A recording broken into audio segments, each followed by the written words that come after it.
Fin da quando ero piccola ho notato di avere qualcosa di diverso, di particolare rispetto ai miei coetanei.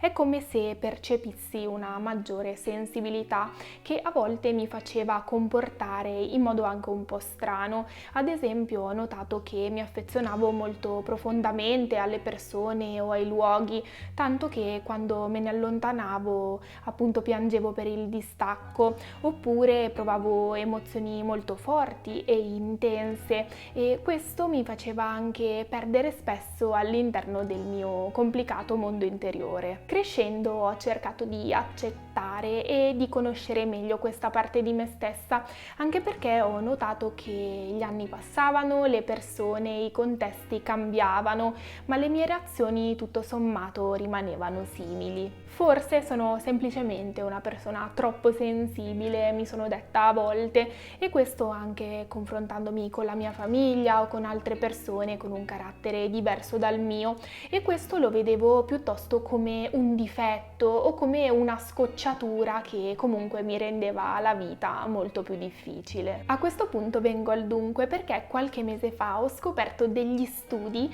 che sono stati per me illuminanti, perché mi hanno insegnato una nuova prospettiva per rivalutare veramente la mia sensibilità. In questo video vorrei infatti condividere con voi alcune informazioni che ho imparato sulle highly sensitive people, ovvero sulle persone altamente sensibili. Io sono Miriam e vi do il benvenuto su Lentamente. In questo canale condivido ogni settimana idee e consigli per vivere una vita più lenta e consapevole in questo mondo che corre troppo in fretta. Chi sono le persone altamente sensibili? Le persone altamente sensibili sono persone che vivono il mondo in modo diverso, percependo più intensamente e profondamente gli stimoli esterni ed interni.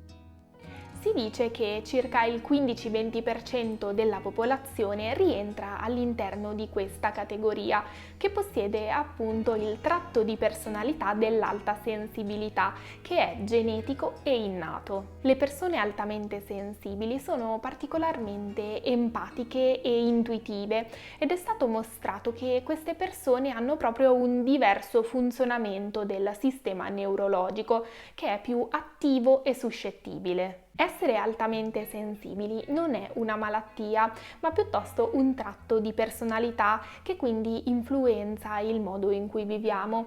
Esserne consapevoli permette di conoscerci meglio come persone e anche di agire in maniera più coerente alle nostre inclinazioni naturali. Il termine è stato coniato negli anni 90 dalla psicoterapeuta americana Elaine Aron, che ha a lungo studiato e condotto ricerche scientifiche sul tema, considerandosi lei stessa parte di questa categoria. Ha scritto un libro molto popolare su questo argomento che si chiama appunto Persone altamente sensibili.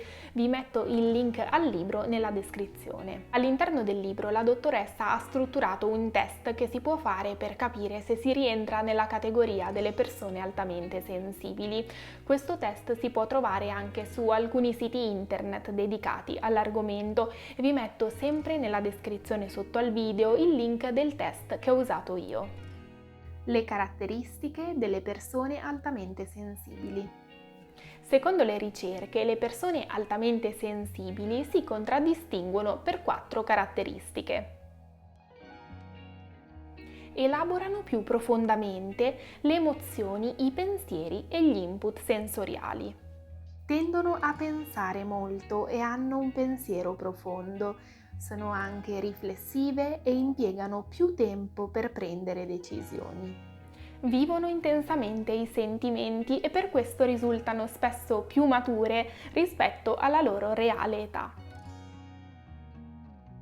Sono più facilmente soggetti a sovrastimolazione e sovraccarico, e questo perché percepiscono più intensamente e notano molti più dettagli rispetto alle altre persone. Rilevano naturalmente come si sentono gli altri, le caratteristiche dell'ambiente e anche le proprie esperienze interiori, e per questo motivo si sentono spesso sopraffatte e anche schiacciate dal peso del troppe informazioni informazioni, troppi stimoli, troppe cose. Entrano in empatia e in connessione emotiva più facilmente con gli altri. Entrano in sintonia con i sentimenti degli altri e ne percepiscono le vibrazioni e la loro energia. Si commuovono quando entrano in connessione con la natura e la musica o anche per dettagli che ad altri potrebbero sembrare semplici.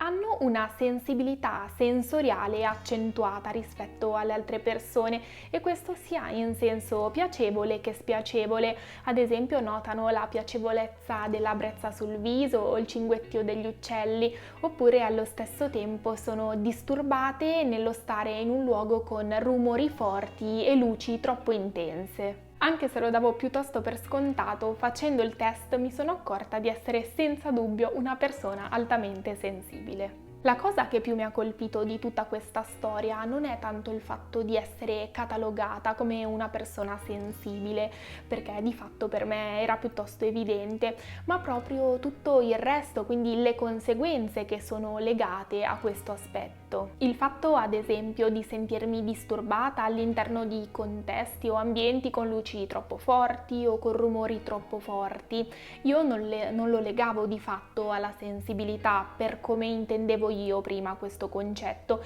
e invece ho capito che è molto collegato per il fatto di sentirmi proprio sovrastimolata, oppure anche il fatto di dover stare sola, il mio bisogno di stare sola di più rispetto ad altri per recuperare le energie dopo i contesti di socialità, lo vedevo come un mio tratto caratteriale personale, del tutto slegato dalla mia sensibilità. Il fatto di avere capito che c'è un elemento di base che accomuna tutto questo, quindi il percepire più intensamente e profondamente le situazioni e la vita, per me è stata una grande scoperta. Anzi, probabilmente mi sono proprio resa conto di avere aperto questo canale YouTube proprio per il fatto di essere una persona altamente sensibile e quindi anche più predisposta allo stress, e per questo, come dice la dottoressa Aron, sto cercando semplicemente equilibrio all'interno di un mondo che travolge. Ed è ancora più una grande scoperta sapere che essere persone altamente sensibili è in realtà un dono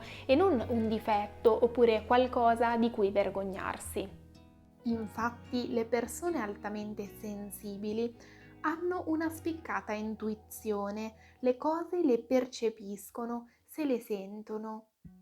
Sono molto empatici e provano sofferenza per la sofferenza altrui, cercano di prendersene cura e di trovare un rimedio. Amano la natura e la rispettano, amano guardare l'alba e il tramonto, notano il profumo dei fiori, la piacevolezza della brezza e apprezzano le piccole cose. Hanno un ricco mondo interiore e sono fortemente creativi. Preferiscono la qualità alla quantità. Tendono ad avere meno amici rispetto ai loro coetanei, ma le relazioni che creano sono più profonde e durature. Spero che questo video ti sia piaciuto e se come me credi di essere una persona altamente sensibile, fammelo sapere nei commenti. Sarebbe bello poter creare una comunità di persone sensibili qui, perché come abbiamo visto nel video siamo persone ricche dentro e con tanto da condividere. La prossima settimana mi piacerebbe continuare questo discorso creando una parte 2 di questo primo video, perché come abbiamo visto essere persone sensibili ha sicuramente degli aspetti positivi, ma allo stesso tempo dovremmo imparare a gestire la nostra sensibilità per tenere sotto controllo gli aspetti negativi. Quindi insomma non vedo l'ora di condividere con voi tutto quello che sto imparando. Intanto vi ringrazio per essere passati di qui oggi e vi mando un abbraccio. Ciao!